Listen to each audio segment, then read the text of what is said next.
Quarentena antes dos 40, com Fábio C. Ricardo Nespoli. E aí galera, estamos aqui no Quarentena Antes dos 40 em mais um episódio especial Super Blaster de sextas-feiras. Eu sou o Fábio Reis, estou aqui com o Ricardo Nespoli e eu acho que pela primeira vez na nossa vida nós dois temos uma barba meio grandinha, Ricardo. A gente tá chegando no mesmo nível agora. A sua tá eu tô realmente chegando, grande, assim. cara. É a assim, preguiça eu tô da vendo. quarentena. Nossa, a minha na verdade tá muito bagunçada. Eu tava nesse momento, eu acho que você comentou por causa disso. Eu tava nesse momento tentando abaixar meu cabelo, minha barba, assim, porque tá muito esquisito. Eu tô olhando aqui, ih, caralho, devia ter tomado um banho antes de gravar. Dando uma arrumadinha, né? Mas não tem problema não. Tá Mas eu tomei lindo. banho hoje, tá? Só não passei um creminho. Foi o que Tá bom, aconteceu. só deixando claro pros nossos ouvintes, né, que você toma banho. Que a higiene, Isso. A higiene, tomem banho, gente, na quarentena. Tomem banho. Isso. Não Dica basta da- só lavar as Isso, mãos. recomendação pra sua quarentena. Tomar Isso. banho, fazer sua barba. É. Galera, então é isso. Esse é mais um episódio especial e hoje nós vamos falar sobre livros que marcaram a nossa vida. Então vão ser recomendações de livros e tal. A gente vai dar uma explicada de por que esses livros marcaram. Nossa, né? Nos marcaram. Não sei, eu ia construir uma frase e saiu errado. Nossa. Que se foda. Mas é isso, então. Foi uma recomendação de um ouvinte nosso, que é o Douglas. Então agradecemos ao Douglas aí que participa das nossas redes sociais, ao contrário de muitos de vocês. Deixa comentários e tudo mais por aí. Então, para você não ser o chato também, fica uma recomendação para você. Comente nas nossas redes sociais. Vai lá no Facebook, no Twitter, no Instagram, no Facebook e deixa... Eu falei Facebook 2 vezes? No YouTube. no Acho que final. não. Não sei. E procura por nós. Vamos nos Quarentena Antes dos apresentar 40. então, cara. A gente já se apresenta. Eu sei. Para de fazer isso. E é isso daí, Ricardão. Você quer começar então? Vamos lá. Pode ser, cara, eu tenho tanto livro pra falar, eu não devia ficar fazendo tantas piadas no início, assim. Agora a gente já gastou 5 minutos. Já. Vai. Inclusive, não, eu vou falar disso no próximo episódio. Cara, um livro que me marcou pra caramba e que vai ser muito engraçado pra todos vocês quando eu falar o nome é Poderoso Chefão. Eu sei que eu já falei isso nos filmes, eu já falei quando entrou, mas realmente quando eu encontrei num sebo o Poderoso Chefão vendendo a R$5 do Mário Puzo, eu falei, cara, eu preciso ler esse livro, né? Aí eu comprei, falei, cara, puta, ele aprofunda o filme de tal forma, assim, você fica entendendo melhor, assim, todas as relações familiares entre as máfias. Há uma profundidade enorme de personagens como Luca Brasi, como o Johnny Fontaine ganhou um Oscar no livro. E, cara, eu vou contar um spoiler. Aí é o seguinte, quem não quer dizer, depende do miojo deixar. Porque quem não quiser ouvir, pula uns 10 segundos aí. Mas, galera, o Luca Brasi, ele tem um segredo enorme, que todo mundo fala no filme, ele cometeu algum ato de atrocidade gigantesco e tal, e ninguém fala... Mano, ele matou um bebê num fogão, velho. Ele botou um bebê no forno, cara. Caralho. Então, tipo, isso passa o livro todo falando desse atrocidade, isso aqui. É uma coisa que fala também no filme, que ele é um cara que, tipo, tem muito respeito, porque o Don Corleone foi o único cara que defendeu. Ele falou assim, não, beleza, você fez esse negócio, mas continua aqui, você tá comigo. E aí ele passou a respeitar ele. Tanto que no filme... Talvez... Gente, se você pulou 10 segundos e eu ainda tô falando, pula mais 10. Tanto que no filme, o Luca Brasi, ele é a isca, né? Tipo, eles fingem que o Luca Brasi foi pra trair a família Corleone e ninguém acredita. Assim. O Vitor Corleone nunca vai acreditar que o Luca Brasi vai trair ele, né, cara? Ele é um cara que inabalável, suas. Então é isso, é um livro interessantíssimo, ele vai muito além do filme 1 e não é, vamos dizer... Acho que eles não têm essa relação com o cânone, porque ele realmente não se parece em algumas coisas que acontecem no 2 e no 3, mas vale muito a pena, assim, é um livrão pra quem gosta do filme, assim, é obrigatório mesmo. Então, pelo que eu tô entendendo, o livro foi escrito depois também. É isso? Não, é antes. O filme 1 é baseado no livro, os outros não. Ah, tá, e os outros Entendeu? vão seguindo um caminho novo. Isso. Entendi. Apesar do Mário Puzo estar na equipe de roteiro, tipo Game of Thrones, né? Sim, ele dá um suporte lá pra história, né? Isso. Pra que as coisas façam sentido, assim. Cara, interessante. E sim, eu não sou mesmo um fã, eu gosto, óbvio, do Poderoso Chefão e tal, mas não acompanha esse seu amor todo, não. Mas, bem, eu acho que de repente é a vez de eu assistir de novo e de repente eu gosto mais hoje em dia, né? Não sei. Tá, então deixa eu falar o meu aqui. Então eu acho que o meu principal, o Ricardo já sabe, eu já devo ter falado por aqui. Mas o livro, eu acho que me marcou mais assim na vida foi O Senhor dos Anéis. A história do Senhor dos Anéis. Vou explicar a história toda aqui, né? 3 horas. Esse é um podcast especial. Teremos 3 horas. Isso. Não, assim, O Senhor dos Anéis é muito interessante, eu acho, porque tipo, eu acho que é muito comum livros de fantasia, assim, às vezes focarem muito na questão de batalhas épicas e tudo mais. E apesar dos filmes do Senhor dos Anéis gastarem muito tempo com as batalhas, eu acho que os livros não são sobre isso, né? Eu acho que as batalhas são o mínimo dentro da história. Assim. O Senhor dos Anéis é uma história muito bonita, na minha opinião, sobre o valor da amizade, né? Tipo, entre os personagens, tipo assim, é só porque eles são amigos e eles, tipo, fariam qualquer coisa um pelo outro que a sociedade consegue chegar lá no final. Né? E ponto, acabou. É isso. Então eu acho que esses valores assim, que o Tolkien preza durante toda a narrativa, eles são fantásticos, eles são excepcionais. E eu acho que isso marcou um pouco muitas das minhas amizades também, que são relacionadas ao Senhor dos Anéis. Inclusive a nossa, assim, que foi você e o Davi que me inspiraram a ler, tipo, o Hobbit, né, muitos anos atrás. E depois, tipo, que me apresentaram, de certa maneira, a Toca, que é um... Foi mesmo, cara. Que Davi é um grupo... que conheceu num jornal... E a gente resolveu ir ao encontro e depois você virou super na parada e a gente Isso, não... E pra quem não é tão nerd, assim, a Toca tipo, existe um grupo nacional, assim, de discussão sobre o Senhor dos Anéis, que é o Conselho Branco. E aí o Conselho Branco é dividido em regionais, que a gente chama de tocas. Então hoje em dia, né, como passou a onda do Senhor dos Anéis e tudo mais, esses grupos são bem diminuídos. Mas existem ainda, existe a Toca Espírito Santo. E tem uma galera que tá tentando reviver essas tocas, até porque tá para sair a série da Amazon, né? A Amazon comprou os direitos lá do Senhor dos Anéis, eles vão lançar uma série multimilionária, são 500 milhões de dólares que os caras investiram para fazer 2 temporadas. Então vai ser, assim, tá todo mundo muito animado para isso e eles estão tentando reviver. E aí, tipo, cara, muitas das minhas grandes amizades que surgiram, sei lá, desde os meus 14 anos pra cá, tiveram alguma relação com o Senhor dos Anéis, no final das contas. E eu acho que essas coisas, né, essa minha questão das minhas grandes amizades, com a inspiração que eu tinha dessas amizades do Senhor dos Anéis, fala muito alto na minha vida. Eu tenho uma história engraçada sobre a Toca, cara, que eu já falei pra alguns aqui, eu trabalho num banco, né, sou caixa de banco. E tinha uma menina que eu atendia, que eu sabia que eu conhecia ele de algum lugar, mas eu não lembrava de onde, no banco. Uhum. E, cara, ela vai, aí um dia ela falou, não, eu conheço você. Aí papo vai, papo vem, assim.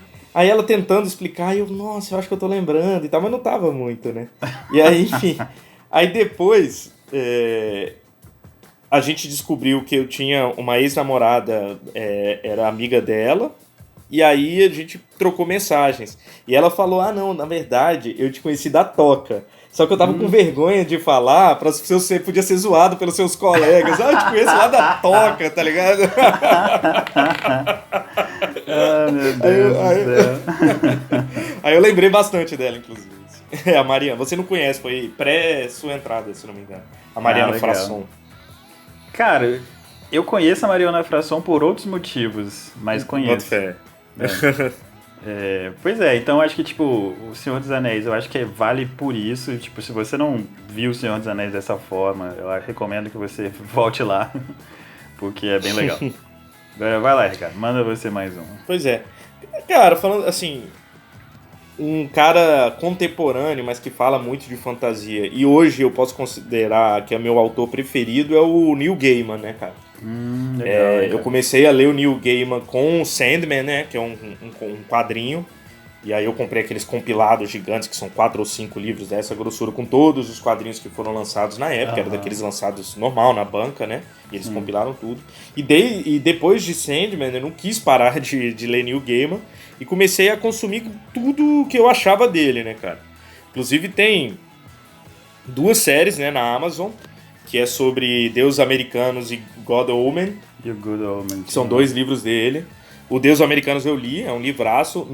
Em livro ele tem um spin-off, que são os filhos de Anansi. Anansi é um personagem que tem na série, que inclusive parece que saiu na última temporada e foi bastante criticado por... Teve umas brigas internas lá. Isso, e teve uma crítica muito grande, porque ele era um personagem bastante... que levava muito pra frente o debate da negritude, né? A questão do racismo e tal. Então ele ter saído pegou muito mal pra série, assim. Mas enfim, a culpa não é do New Game, tô usando, eu nem sei. Mas eles ele tem livros infantis que eu gosto muito. Então eu li todos eles pra minha filha, pelo menos os que eu tenho, que é o Cabelo Doido, Os Lobos Dentro da Parede, O Dia que Troquei Meu Pai por 2 Peixinhos Dourados. Tem, assim, vários livros. Inclusive tem uma história bem interessante o Cabelo Doido, teve um projeto de leitura quando a Manu tava na primeira ou na segunda série, um projeto de leitura na escola, e eu tinha um cabelo compridão, né? E eu fui de cabelo preso, e fui ler lá na turma dela. E aí na hora que a gente entende que a parada é um... Ah, não, mentira, desde o início a gente entende. Aí quando eu fui começar a ler o livro, antes de começar a ler, eu soltei o cabelo, dei uma balançada, cara...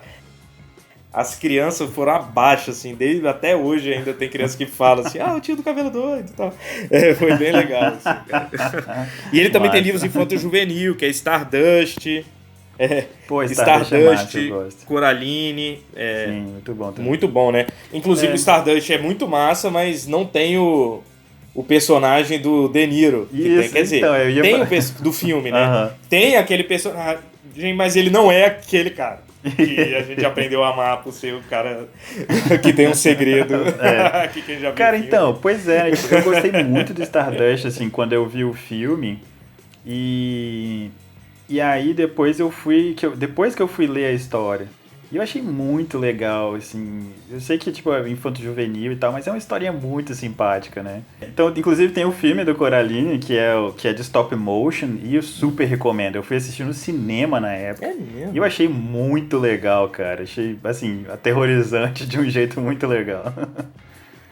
Não, a Manu leu o livro e também viu o filme, cara, porque realmente é muito legal. Aí tem um, cara, que eu apelei numa época como livro de presente para pessoas grávidas. O livro se chama Uma Menina Iluminada, que ele fez exatamente a história de quando a esposa dele engravidou e tal, e ele ia ter uma filha, e aí ele fez esse livro em homenagem a isso. E é lindo, lindo, é poesia pura, né, com os desenhos lindos. Então todo mundo que tá grávido, eu dou esse livro.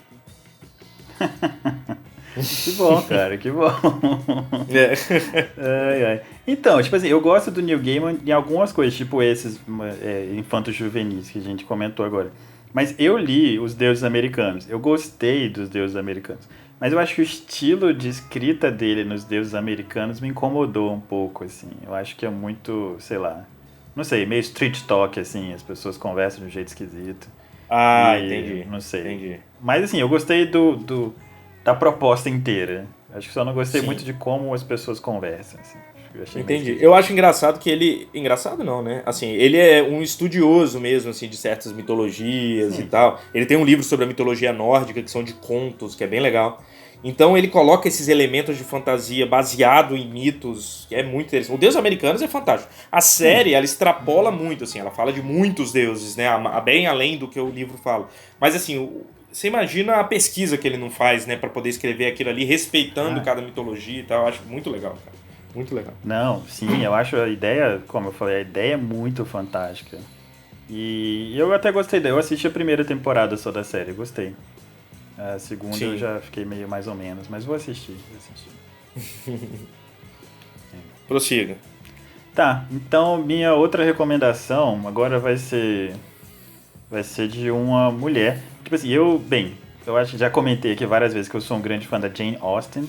Mas eu não vou falar dela agora, vou deixar ela pra depois, se tiver tempo. Eu queria falar, cara, tipo assim, de um livro de uma autora antiga também, que quase contemporânea, assim, da Jane Austen, que me marcou muito mesmo, que é o Jane Eyre, da Charlotte Brontë. Então, cara...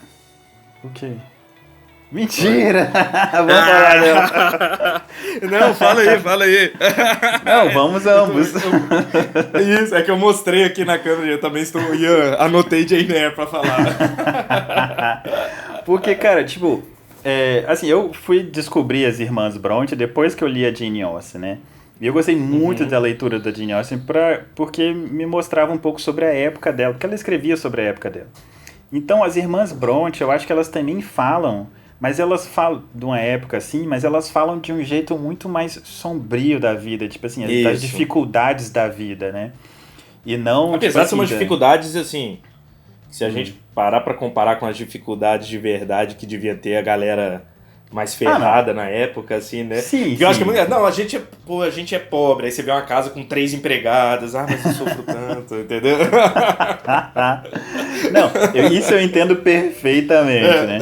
Mas eu acho que é porque, tipo assim, os livros da Jane Austen, tipo, eles são muito positivos, né? Tipo, existe as dificuldades que as heroínas passam, mas são livros com mensagens muito positivas, engraçadas e tudo mais. Sim. E as Irmãs Brontë não. Então, tipo, talvez a Emily Brontë, né, que escreveu O Morro dos Ventos Uivantes, meu Deus, tipo, eu li O Morro dos Ventos Uivantes e falava, bicho, que porra é essa que tá acontecendo aqui, né? Era muito bizarro.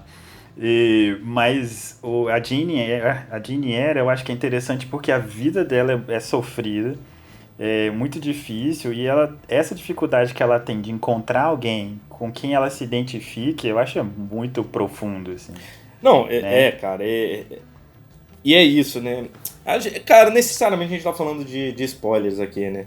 É porque assim, eu vou tentar não falar exatamente um spoiler, mas é impressionante como ela só consegue encontrar alguém no mesmo patamar que ela. E isso tem mais a ver com a época, não com o patamar de verdade que ela está, porque ela é uma pessoa bastante interessante, né? Uma mulher muito inteligente e tal. Mas quando acontece um desastre na vida desse cara, né?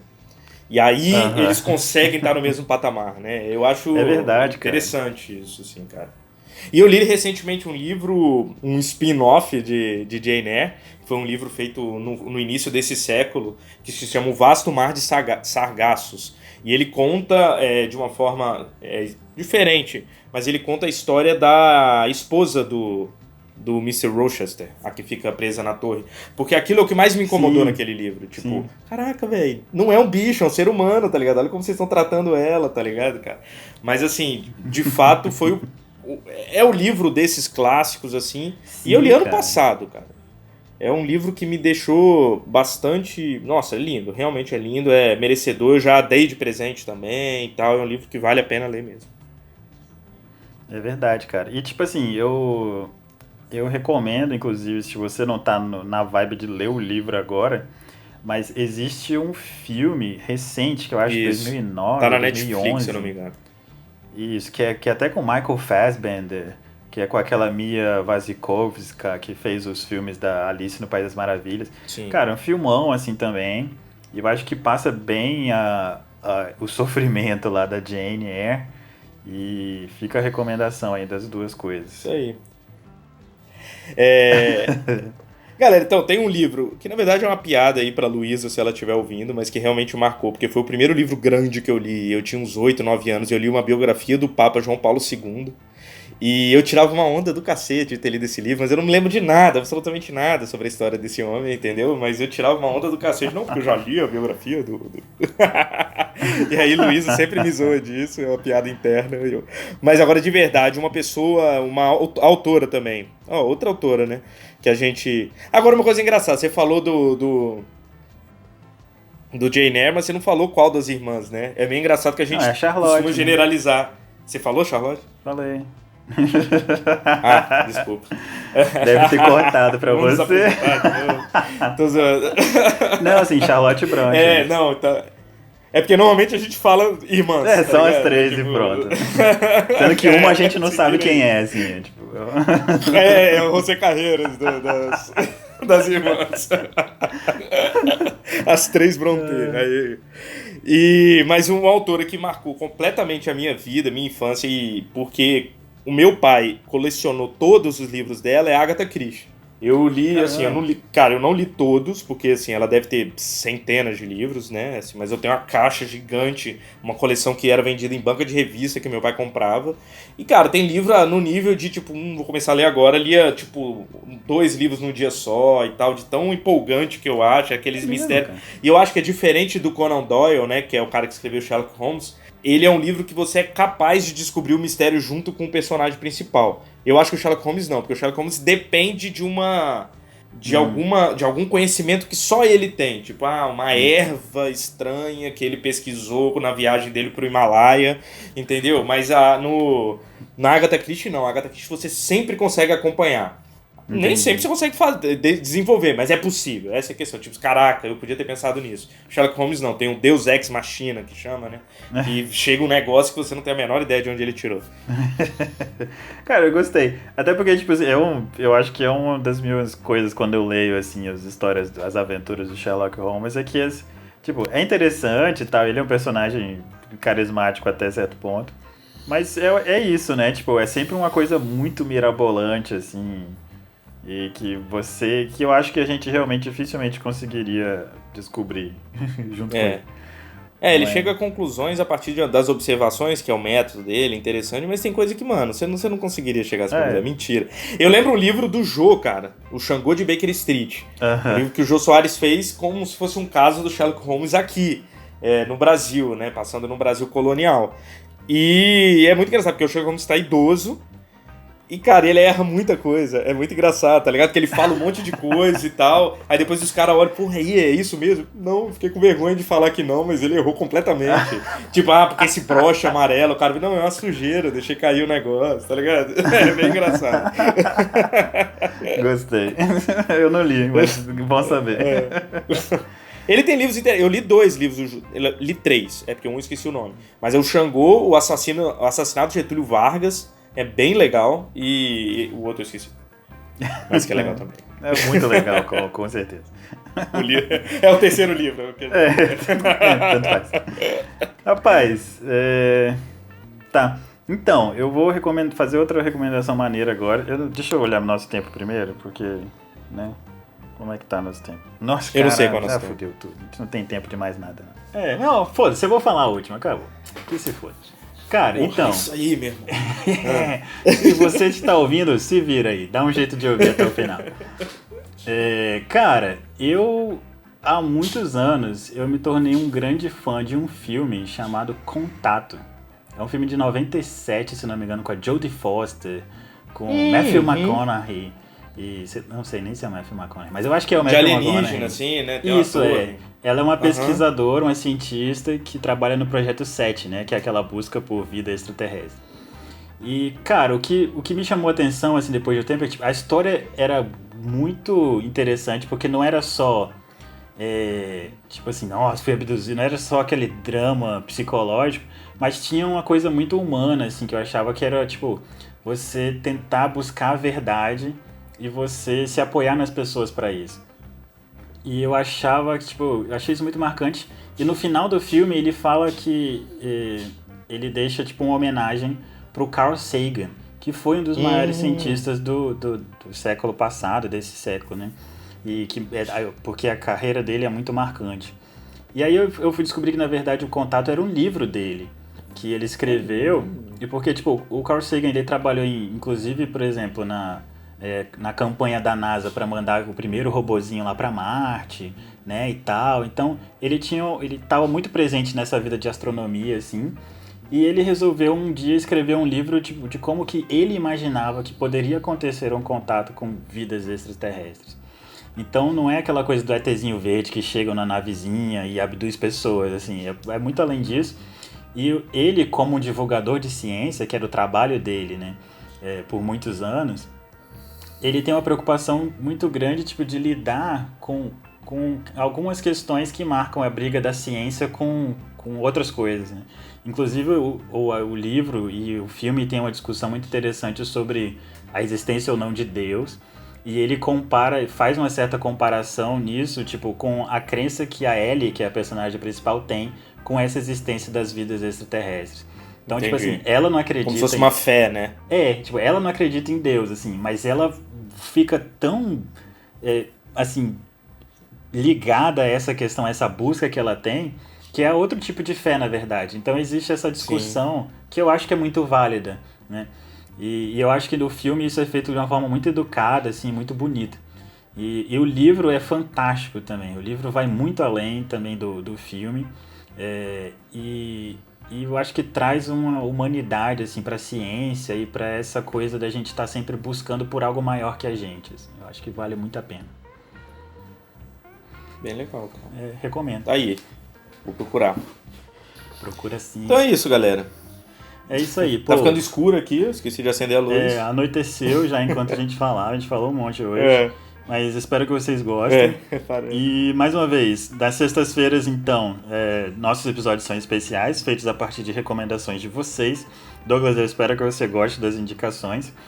E para a próxima sexta-feira, você pode também deixar as suas indicações e recomendações aí nas nossas redes sociais. Então, vou repetir aqui: Facebook, Twitter, Instagram e YouTube. É só procurar pelo nosso nome, Quarentena Antes dos 40, e deixar lá o seu comentário. E falou. Agora é legal que realmente tá funcionando, né, os especiais, assim. Sim. Já foram 3 ou 4 e todos alguém diferente sugeriu. Então continue sugerindo, a gente quer mesmo, é bem legal, gente. A gente tá se divertindo, então... acredita em nós. Isso. Então valeu, galera, até segunda. Falou, povo. Até mais, bom fim de semana. Como um palhaço de tanta alegria. Você tá gravando, né? Tô, vou botar aí.